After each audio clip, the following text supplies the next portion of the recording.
Bismillahirrahmanirrahim. Assalamualaikum warahmatullahi wabarakatuh. Terima kasih kepada Bapak Ibu Guru yang terhormat yang telah hadir dalam ruangan ini. Dalam rangka saya akan menyampaikan sosialisasi tentang budaya positif.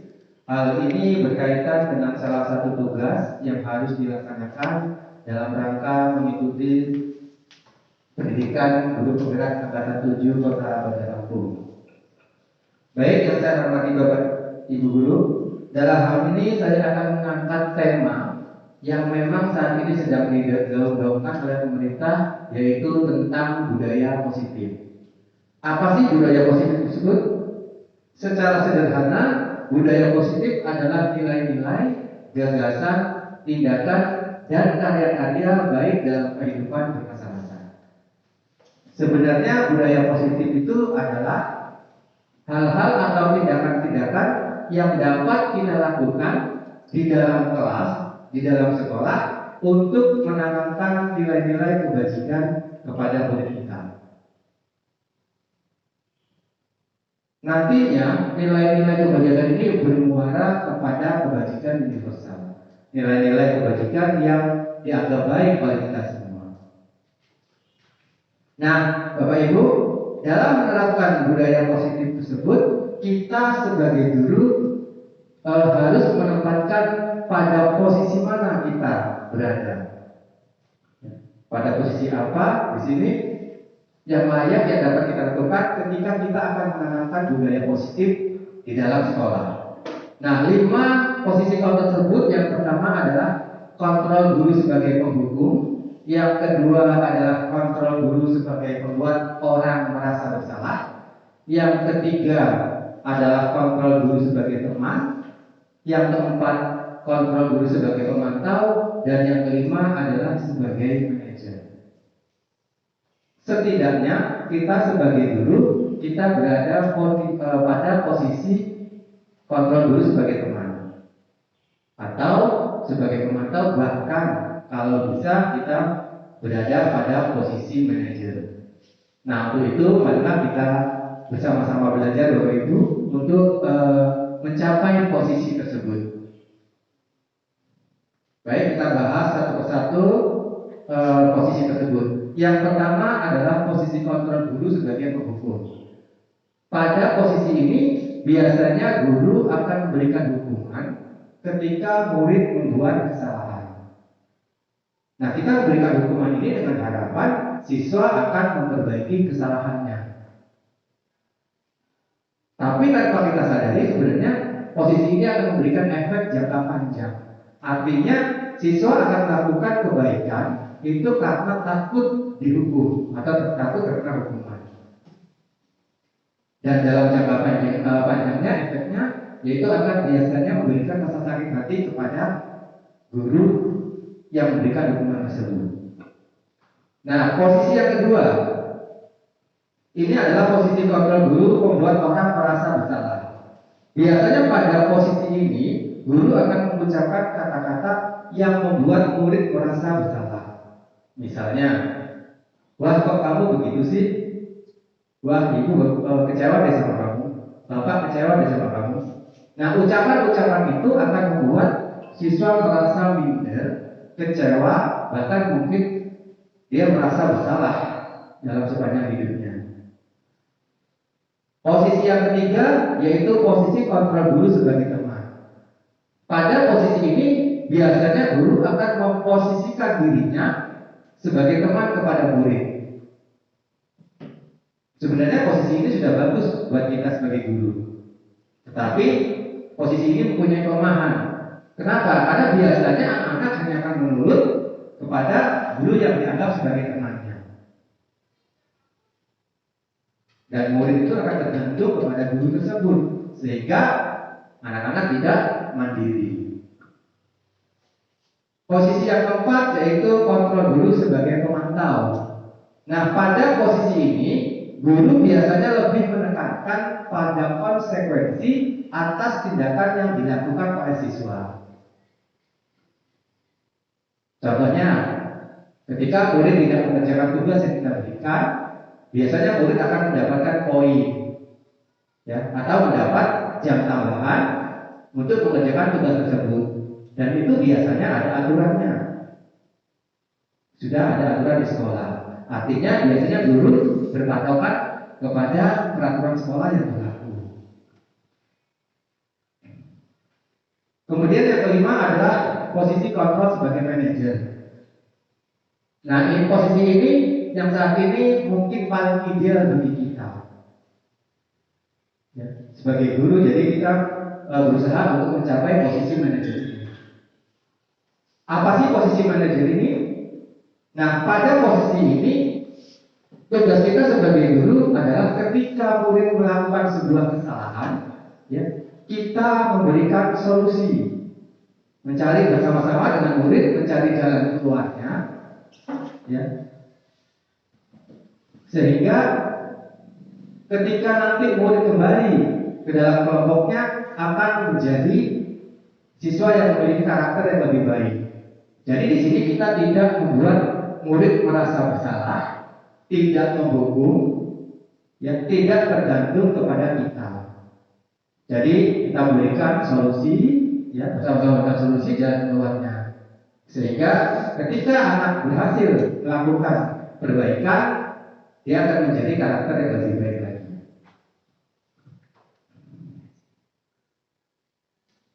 Nah, terkadang kita juga bertanya, kenapa sih siswa kadang-kadang sering membuat masalah, sering membuat tindakan-tindakan kesalahan di sekolah?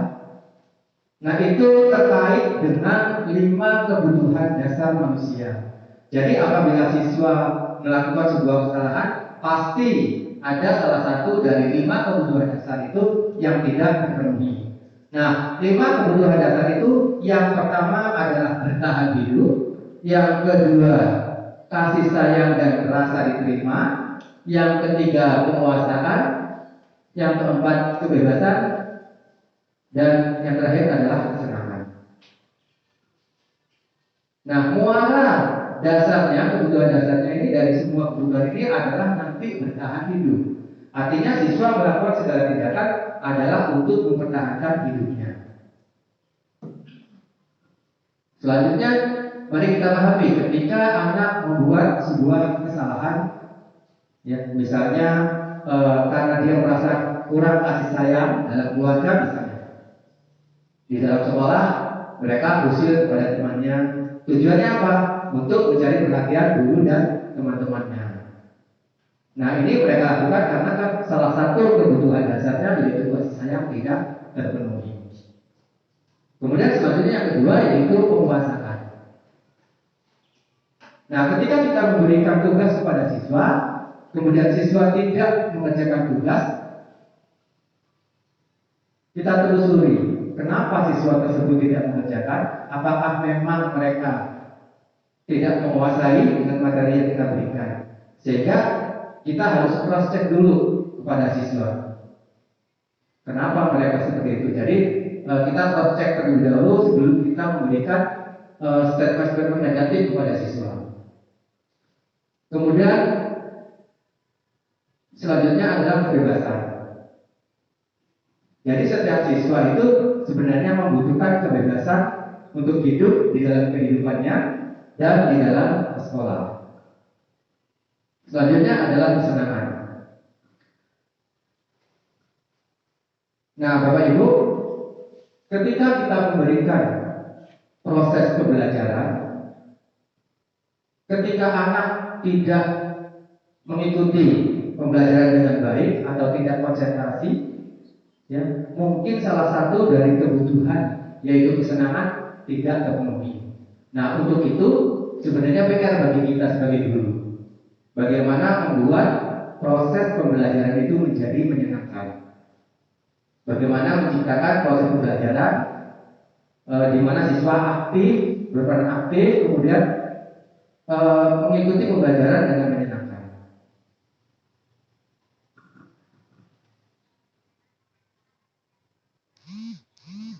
Nah, ketika kita sudah melakukan sampai dengan tahap manajer misalnya, nah ketika murid melakukan sebuah kesalahan,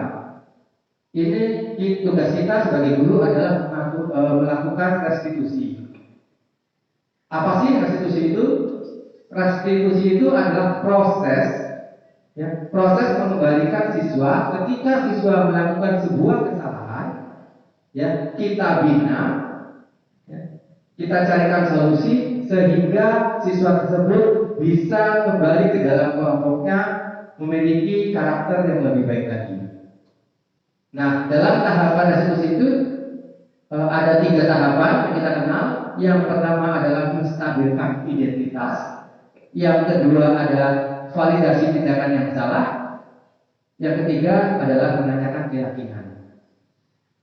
Jadi langkah pertama, ketika siswa melakukan sebuah kesalahan, kita melakukan validasi identitas. Artinya kita membuat mereka tenang terlebih dahulu. Ya. Bagaimana prosesnya? Artinya kita tidak menyalahkan mereka.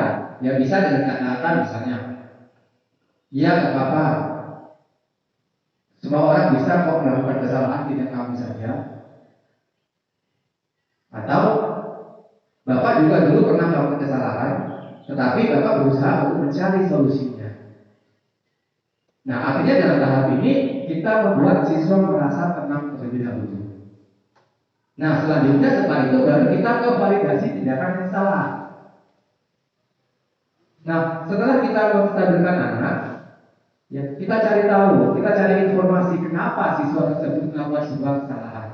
Nah, ini berkaitan dengan 5 kebutuhan dasar tadi. Artinya ada salah satu dari kebutuhan dasar itu tidak terpenuhi. Sehingga tugas kita adalah mencari data, mencari informasi kenapa murid itu berbuat kesalahan tersebut, apa penyebabnya. Baru setelah itu kita menanyakan keyakinan kelas. Nah, keyakinan kelas inilah yang nantinya kita buat, kita sepakati bersama murid, sehingga ketika murid membuat kesalahan, kita tanyakan lagi. Berarti kalau kesalahan yang dibuat, kamu sudah melanggar keyakinan kelas mana yang kita buat? Ya. Silakan Bapak Ibu perhatikan contoh penerapan restitusi, di mana kasus ini adalah siswa membolos pada pelajaran praktikum dan ternyata berada di kantin bersama siswa lain, bersama siswa kelas lain. Artinya anak ini tadinya ada pada pembelajaran pertama, begitu belajar praktikum anak itu tidak ada. Nah, kita lihat contoh penerapan restitusi di sini.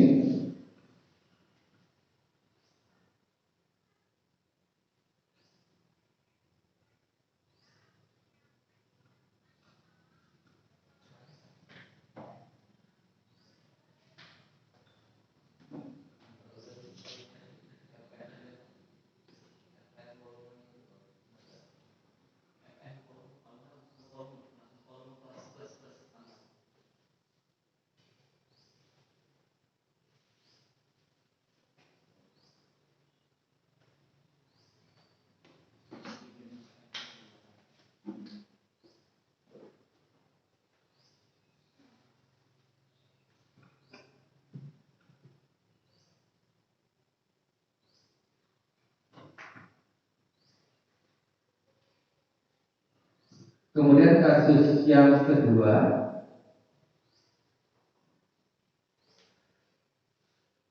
di sini siswa tertidur di kelas ketika terjadi proses pembelajaran.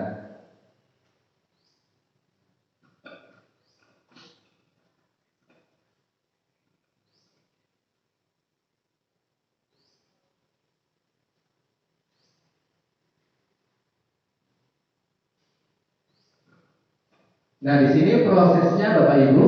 Jadi ketika siswa melakukan kesalahan, ya, kita panggil khusus, ya, kita misalnya panggil ke ruangan dulu atau ke ruangan tertentu, sehingga kita tidak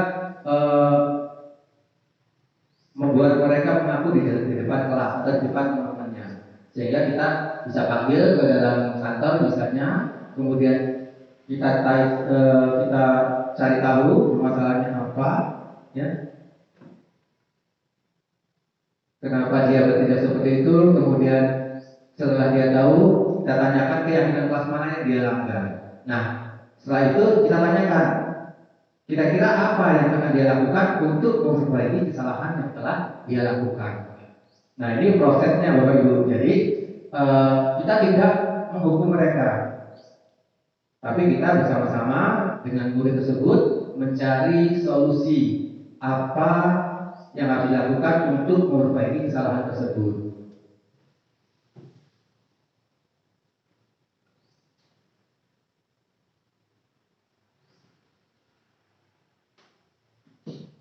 Nah, ternyata ya setelah kita praktek restitusi tersebut, tanggapan siswa itu dia merasa senang. Kenapa? Karena ketika mereka melakukan kesalahan, mereka tidak mendapatkan hukuman. Ya, tapi mereka kita ajak berdiskusi, mencari solusi permasalahannya apa. Nah, sehingga nantinya kita mengharapkan bahwa mereka akan memperbaiki kesalahan itu dengan kesadaran mereka sendiri. Begitu ya Bapak Ibu. Nah, kira-kira tanggapan Bapak Ibu bagaimana terhadap pelaksanaan restitusi tersebut? Silakan Pak Haris. Terima kasih Bapak Sutris. Tanggapan saya sebagai rekan guru melihat seperti yang di depan layar tadi dikenal dengan istilah restitusi. Kalau kita lihat murid merasa tidak dihakimi. Jadi kita tanya secara face to face, akhirnya mereka mengakui kesalahannya dan mereka tidak merasa dipojokkan, sehingga yang namanya metode ini baik sekali jika diterapkan oleh guru tanpa mempunishment atau menghukum secara langsung, tanpa kita langsung spontan begitu saja, tapi dicari penyebabnya sehingga untuk kedepannya siswa tersebut tidak akan mengulangi kesalahan lagi. Oke, itu pendapat dari saya. Terima kasih. Baik, itu benar Mas. Terima kasih Mas. Yang lain Bapak Ibu? Pak Ardi. Pak Ardi.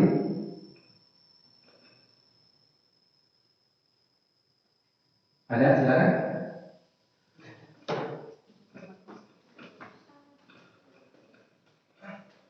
Oke, Assalamualaikum warahmatullahi wabarakatuh. Waalaikumsalam warahmatullahi wabarakatuh. Kalau yang di sini yang saya lihat adalah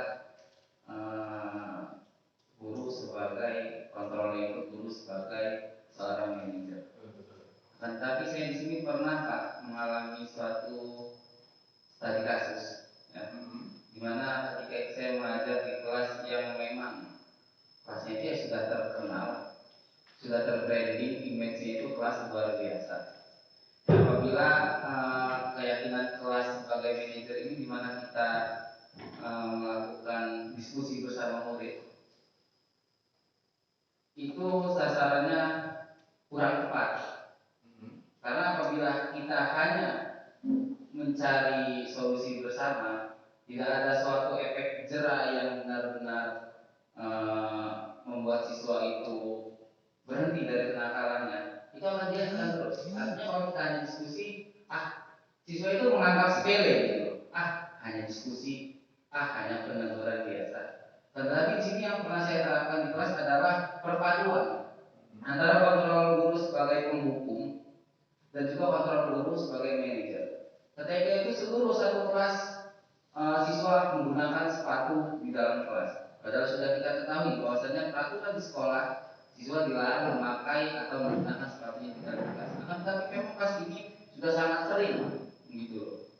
Nah, di situ saya menerapkan dua kontrol guru, yang sebagai penghukum dan juga sebagai manajer. Di mana waktu itu saya memang minta seluruh siswa itu maju.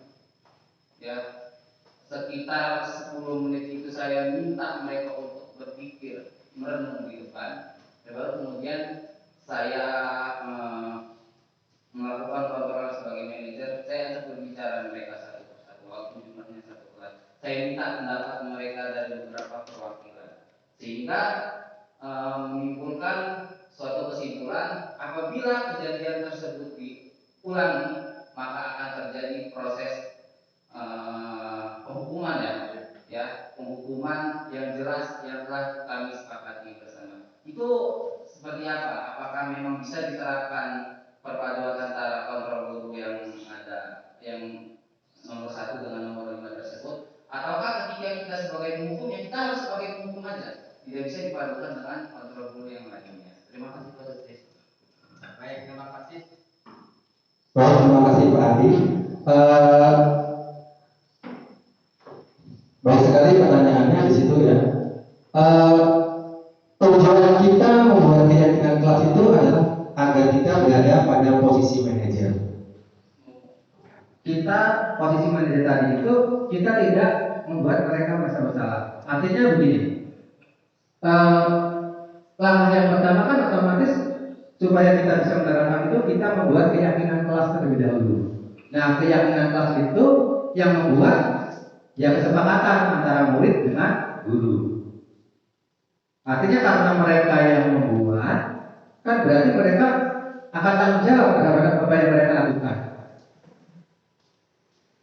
Nah, jadi misalnya nih 30 siswa kita buat nih kesepakatan masing-masing siswa misalnya membuat 3 keyakinan kelas yang mereka yakini, yang mereka yakini mereka bisa melakukannya. Kita kumpulkan, kemudian mereka tanda tangani bersama-sama, kemudian dari keyakinan-keyakinan yang terkumpul itu kita pilih mana yang akan kita terapkan di sekolah, ya di dalam kelas tersebut. Artinya itu kan sudah mereka yang buat, mereka tanda tangan. Artinya mereka tahu konsekuensinya apa. Nah, jadi ketika kita panggil, kemudian mereka sudah menyadari, oh saya berarti kesalahan saya di mana? Saya melanggar keyakinan kelas yang mana? Nah, untuk itu setelah mereka tahu, kita tanya, tindakan apa selanjutnya yang mereka lakukan untuk memperbaiki kesalahan tersebut? Ya, otomatis kan mereka akan memberikan jawaban, saya akan seperti ini. Nah, setelah mereka memberikan tanggapan, mereka memberikan langkah apa yang mereka lakukan, kita beri kesempatan kepada mereka, kita lihat pada perkembangannya berhasil enggak. Nah, itu tujuan kita membuat keyakinan kelas. Jadi anak menyadari apa yang mereka lakukan, yang mereka sepakati, sehingga mereka tahu apa yang harus mereka lakukan. Tujuannya apa? Tujuannya adalah ketika mereka melakukan kebajikan itu berdasarkan dalam dirinya sendiri. Jadi bukan berdasarkan peraturan sekolah yang berlaku. Kalau selama ini kan yang terjadi adanya peraturan sekolah. Memang nggak salah sih sebenarnya peraturan sekolah. Nah, peraturan sekolah itu kan yang buat sekolah. Siswa tidak terlibat. Artinya siswa harus melakukan peraturan tersebut, sehingga jika melanggar ada konsekuensinya seperti tadi, misalnya mendapatkan poin, kemudian kalau poinnya sudah mencapai 100 sekian gitu kan, ada konsekuensinya, misalnya dia harus keluar dari sekolah dan sebagainya. Tetapi kalau keyakinan kelas mereka yang buat sendiri, otomatis ya mereka akan melaksanakan dengan sebaiknya. Itu harapan kita. Jadi tujuan kita adalah menanamkan kesadaran kepada murid untuk melakukan nilai-nilai kebajikan berdasarkan dari diri mereka sendiri, bukan berdasarkan aturan, bukan karena ditegur oleh guru, atau bukan karena ingin mendapatkan penghargaan. Begitu Bapak Ibu. Bagaimana Pak Agus? Cukup ya? Ada yang lain Bapak Ibu? Baik Bapak Ibu, saya kira ini yang dapat saya sampaikan. Apabila nanti ada hal-hal yang ingin kita diskusikan atau ingin kita tanyakan, kita diskusikan bersama di lain waktu. Saya akhiri. Wassalamualaikum warahmatullahi wabarakatuh.